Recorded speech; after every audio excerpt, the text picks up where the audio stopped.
Do you know why a lot of people love the British accent? What if I told you that it's got nothing to do with liking it?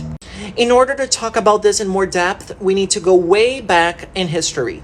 There are a number of accents in England, but the most prestigious is the RP, also known as BBC English, because that's how the newscasters sound like when they speak English.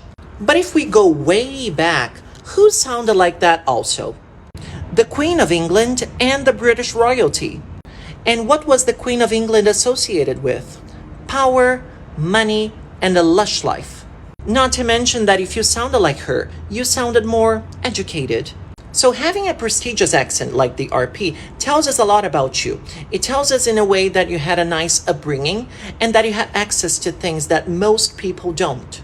Even though most people weren't part of the British family, they could at least sound like them. And that in a way was something to be happy about. I may not be wealthy, but at least I sound like I am. Or I can just pretend. So in a nutshell, the poor were cosplaying the rich. No wonder why a lot of people want to sound like the British, especially those that were colonized by them. Some prestigious accents are associated with people that are intelligent. So having an accent that is not associated with the wealthy can be a burden in your life. If you don't sound like the rich, you might be considered poor or dumb.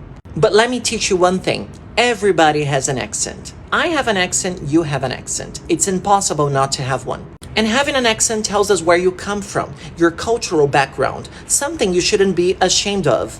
So be proud of your heritage. Stop trying to be someone that you're not. It's not working. And let's be honest, it won't take you anywhere.